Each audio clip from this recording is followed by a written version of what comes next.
Tapat, matatag at maaasahan balitang tama at totoo lamang dito sa Pilipinas Network. Magandang araw sa ating mga kababayan sa Pilipinas at sa buong mundo. Huwag kalimutang pusuan ang video, sumubaybay at pindutin ang patingaw upang lagi kayong updated sa balita. Simulan na natin. Isang matinding pag-atake ng drone mula sa Ukraine ang nagdulot ng malaking pinsala at naging sanhi ng pagkamatay ng 13 tao, kabilang ang isang bata sa lungsod ng Nizhnekamsk sa Russia. Ito ang isa sa pinakamadugong insidente na direktang nakaapekto sa mga sibilyan sa loob ng teritoryo ng Russia nitong mga nakaraang buwan. Agad na umalingaw-ngaw ang balitang ito dahil sa tindi ng pinsala sa mga residenteng malayo sa mismong lugar ng labanan. Bukod sa mga nasawi, iniulat din ng mga lokal na otoridad na hindi bababa sa 39 na katao ang sugatan at kasalukuyang ginagamot sa mga paggamutan dahil sa pagsabog. Ayon sa mga opisyal, marami sa mga biktima ang nagtamo ng malulubhang sugat mula sa mga lumipad na debris ng gusali at matatalas na bahagi ng drone. Ang trahedyang ito ay nagdulot ng malaking takot at pangamba sa buong rehiyon na bihirang makaranas ng ganitong uri ng karahasan. Kinumpirma ng militar ng Ukraine na ang pangunahing target ng kanilang operasyon ay ang Taneco Oil Refinery na pagmamay-ari ng kumpanyang Tatneft. Ang pasilidad na ito ay matatagpuan sa rehiyon ng Tatarstan, humigit kumulang 800 kilometro sa silangan ng Moscow. Ayon sa panig ng Ukraine, matagumpay nilang tinamaan ang refinery na nagresulta sa isang malaking sunog na mabilis na kumalat sa ilang bahagi ng pasilidad. Agad namang kumilos ang mga investigador ng Russia at formal na nagbukas ng isang kasong kriminal hinggil sa insidente na tinawag nilang isang gawaing terorista. Sa isang opisyal na pahayag, binigyang diin ng pamahalaang Ruso na sadyang tinarget ng Ukraine ang mga residential area o tirahan ng mga sibilyan. Ipinahayag ng Moscow na ang pagkamatay ng isang bata sa pag-atakeng ito ay patunay umano ng kawalan ng pakundangan ng Kyiv. Mariing kinondena ni Maria Zakharova, tagapagsalita ng Ministry ng Ugnayang Panlabas ng Russia, ang naganap na pag-atake sa Nizhnekamsk. Ayon sa kanya, ang mga drone ay hindi lamang tumama sa mga pang-industriyang pasilidad, kundi direkta ring sumalanta sa mga gusaling tirahan kung saan natutulog ang mga tao. Hayagan niyang inakusahan ang pamahalaan sa Kyiv na sadyang pinupuntirya ang mga sibilyan upang maghasik ng takot sa bansa. Sa kabila ng mga seryosong akusasyong ito, kapwa ang Ukraine at Russia ay paulit-ulit na nagpapahayag na hindi nila sinasadyang targetin ang mga sibilyan sa kanilang mga operasyon. Iginigiit ng Kyiv na ang kanilang mga target ay limitado lamang sa mga estratehikong infrastruktura na sumusuporta sa makinarya ng digmaan ng Russia, habang ang Moscow naman ay patuloy na nagsasabing ang kanilang mga operasyon ay nakatuon lamang sa mga lehitimong target na militar. Lumabas din sa mga ulat na marami sa mga nasawi ay mga dayuhang manggagawa mula sa gitnang Asya. Kinumpirma ng konsulado ng Uzbekistan sa lungsod ng Kazan na 7 sa mga namatay sa Nizhnekamsk ay mga mamamayan ng kanilang bansa. Ang mga biktimang ito ay pinaniniwalaang nagtatrabaho sa mga lokal na proyekto o sa mismong pasilidad ng enerhiya nang maganap ang mapaminsalang pag-atake ng drone na yumanig sa buong komunidad. Bukod sa mga mamamayan ng Uzbekistan, mayroon ding isang mamamayan mula sa Tajikistan na kumpirmadong nasawi sa insidente.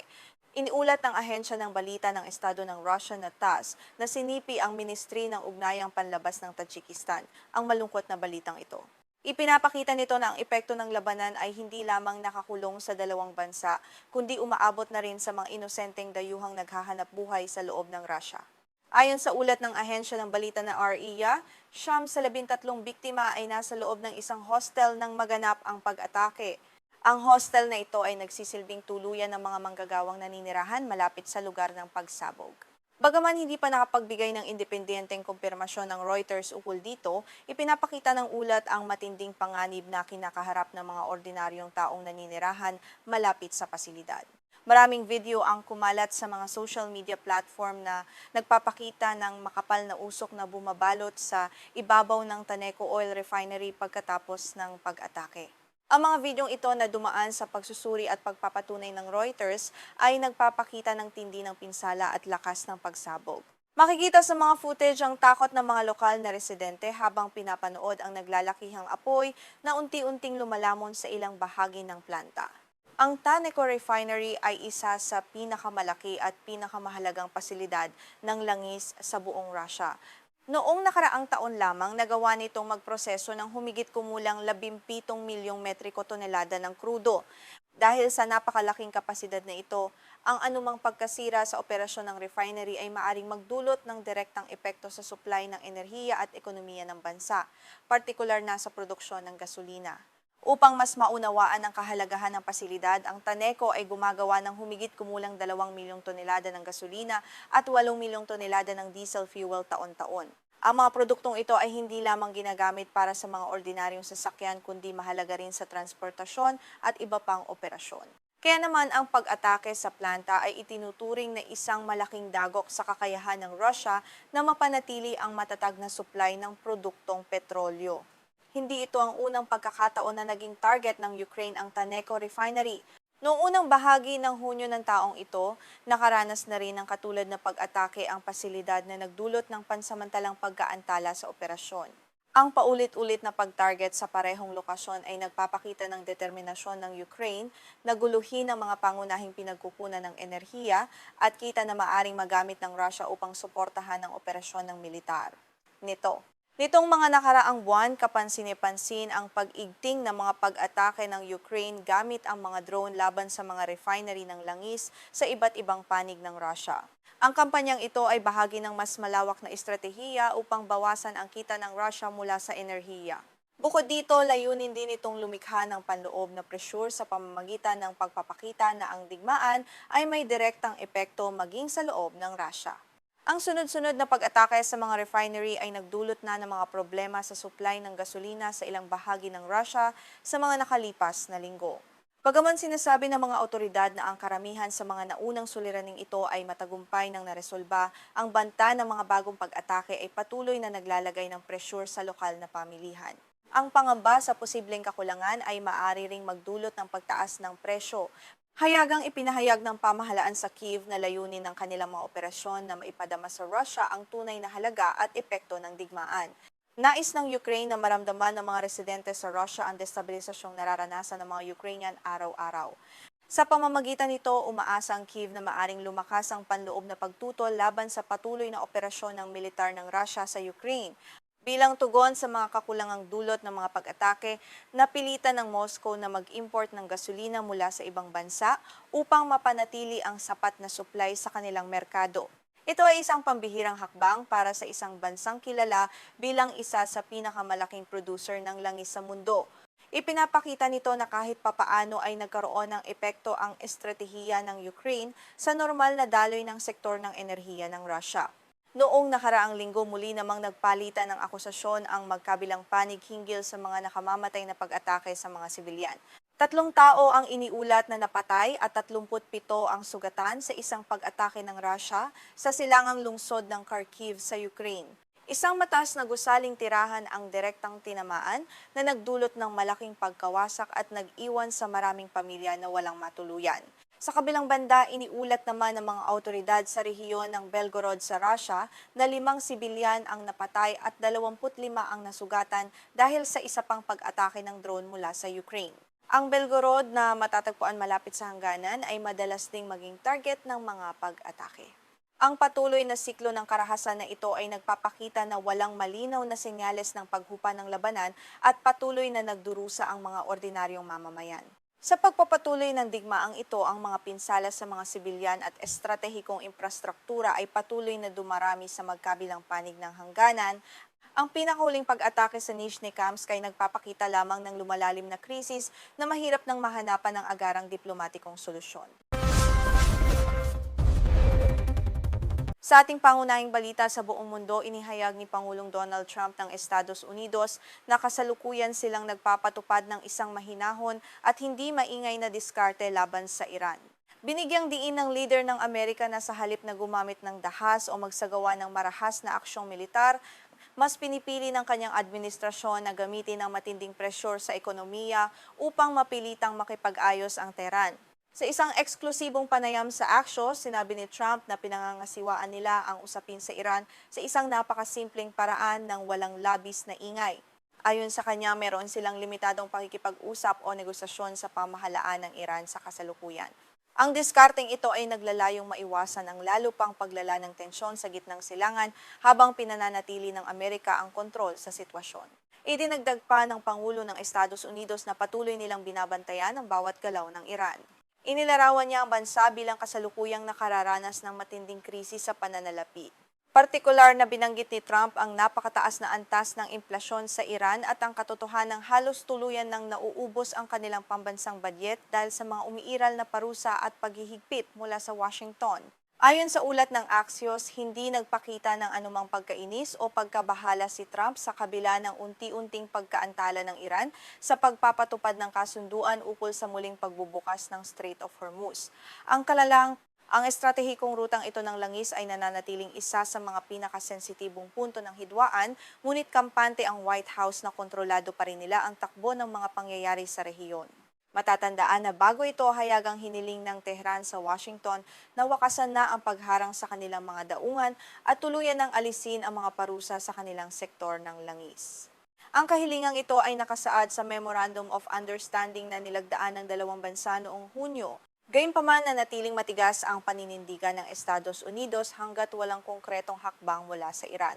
Sa kabila ng mga babala ng ilang eksperto, ibinahagi ni Trump na pababa ang presyo ng langis sa pandaigdigang merkado. Dahil dito maaaring mabawasan ang pasanin ng mga mamimiling Amerikano mula sa epekto ng sigalot na ito. Tiniyak niya sa publiko na walang dapat ipangamba at ang lahat ng usapin ay patungo sa isang maayos na resolusyon na pabor sa interes ng nakararaming mamamayan. Inihambing pa ng Pangulo ang kanyang pamamaraan sa isang laro ng chess. Sinabi niya na sa bawat galaw ay may kaukulang layunin at estratehiya. Ang lahat ng bagay ay laging may paraan upang malutas. Parang isang laro lamang ito ng chess, pahayag ni Trump habang ipinapaliwanag ang kanyang diplomatikong maniobra laban sa Iran upang matiyak na ang Estados Unidos ang mananatiling may hawak ng kalamangan sa huli. Ayon sa pagsusuri ng ahensyang AFP, ang mga pahayag na ito ni Trump ay isang malinaw na hudyat na handa siyang gamitin ang pang-ekonomiyang pressure sa halip na maglunsad ng karagdagang pag-ataking militar.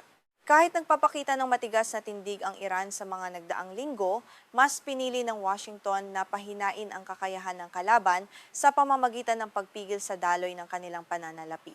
Kamakailan lamang gumawa si Trump ng ilang hakbang upang palamigin ang lumalalang tensyon sa pagitan ng dalawang bansa. Paulit-ulit niyang ipinapahayag sa media na ang magkabilang panig ay malapit nang makamit ang isang pinal na kasunduan. Ang ganitong uri ng optimismo ay naglalayong bigyan ng puwang ang diplomasya habang pinananatili ang panggigipit sa likod ng mga saradong pinto ng negosasyon. Lubhang kaiba ito sa kanyang matatalas na pahayag noong unang bahagi ng buwan. Noong unang araw ng Agosto, nagbabala si Trump na handa ang militar ng Estados Unidos na salakayin ng Iran sa antas na hindi pa nakikita mula noong ikalawang digmaang pandaigdig. Ang bantang iyon ay nagdulot ng malaking pangamba sa buong mundo ukol sa posibilidad ng isang malawakang digmaan.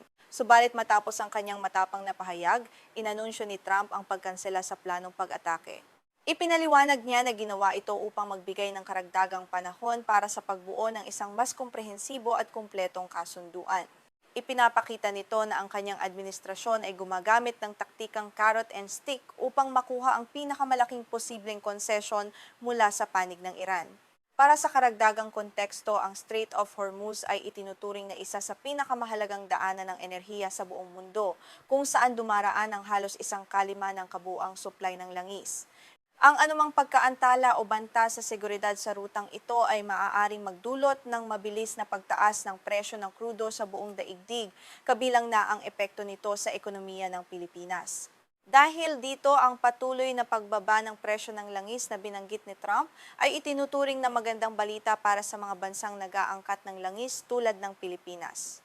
Kung mananatiling matatag ang supply at hindi hahantong sa digmaan ang sigalot sa gitnang silangan, maaaring maiwasan ang labis na inflasyon sa mga lokal na bilihin na madalas na idinudulot ng pagtaas ng presyo ng mga produktong petrolyo. Sa likod ng mga kamera, patuloy ang mga diplomatikong pag-uusap sa pamamagitan ng mga ikatlong bansang nagsisilbing tagapamagitan. Sinusubukan ng mga bansang ito na mapaliit ang malaking agwat sa pagitan ng Washington at Tehran. Ang pangunahing hamon ay kung paano maibabalik ang tiwala ng magkabilang panig matapos ang pag-alis ng Estados Unidos sa orihinal na kasunduang nuklear noong mga nakaraang taon. Ang kasalukuyang sitwasyon ay nagpapakita rin ng pagbabago sa modernong paraan ng pakikidigma. Sa halip na gumamit ng mga bomba at sundalo, mas madalas nang ginagamit ang ekonomiya bilang pangunahing sandata. Sa pamamagitan ng pagharang sa sistema ng pananalapi at pagbabawal sa pag-export ng langis, nagagawa ng isang makapangyarihang bansa na lumpuhin ang ekonomiya ng kalaban nang walang nagaganap na putukan. Sa loob naman ng Estados Unidos, nakatatanggap si Trump ng iba't ibang reaksyon mula sa mga mambabatas at kritiko ukol sa kanyang patakaran sa Iran. Habang pinupuri ng kanyang mga taga-suporta ang kanyang pagiging mahinahon at matalinong pagpapasya upang maiwasan ang digmaan, binabatikos naman siya ng ilang kritiko dahil sa pagiging pabago-bago ng kanyang mga desisyon at kawalan ng malinaw na pangmatagalang plano. Sa kabilang banda, mariing itinatanggi ng pamahalaan ng Iran na sila ay tuluyan ng nauubusan ng pondo o nasa bingit ng pagbagsak. Ayon sa mga opisyal sa Tehran, kaya nilang tiisin ang mga parusa sa pamamagitan ng pagpapalakas ng kanilang lokal na industriya at pakikipagkalakalan sa iba pang mga bansa tulad ng China at Rusya na hindi sumusunod sa mga unilateral na parusa ng Estados Unidos. Ang buong rehiyon ng Gitnang Silangan ay nananatiling nasa ilalim ng mahigpit na pagbabantay. Ang mga kaalyado ng Amerika tulad ng Israel at Saudi Arabia ay patuloy na sumusuporta sa matigas na linya laban sa Iran, habang nag-aalala naman ang iba pang mga bansa sa posibilidad ng hindi sinasadyang engkuwentro sa dagat na maaaring magsimula sa maliliit na insidente ngunit mauwi sa isang malaking digmaan. Habang nagpapatuloy ang larong ito ng chess, marami ang nagtatanong kung makakamit nga ba ang isang pangmatagalang kasunduan. Ang kasaysayan ng ugnayan ng dalawang bansa ay puno ng hindi pagkakaunawaan at ang bawat panig ay may kanya-kanyang pulang linya na hindi maaring lagpasan. Ang susunod na ilang buwan ay magiging kritikal upang makita kung magtatagumpay ang diskarteng ito ni Trump. Sa huli, ipinapakita ng ulat na ito na ang diplomasya at panggigipit sa ekonomiya ay nananatiling pangunahing sandata ng Estados Unidos sa ilalim ng pamumuno ni Trump. Patuloy naming babantayan ang mga susunod na kaganapan sa usaping ito upang maihatid sa inyo ang pinakabagong impormasyon.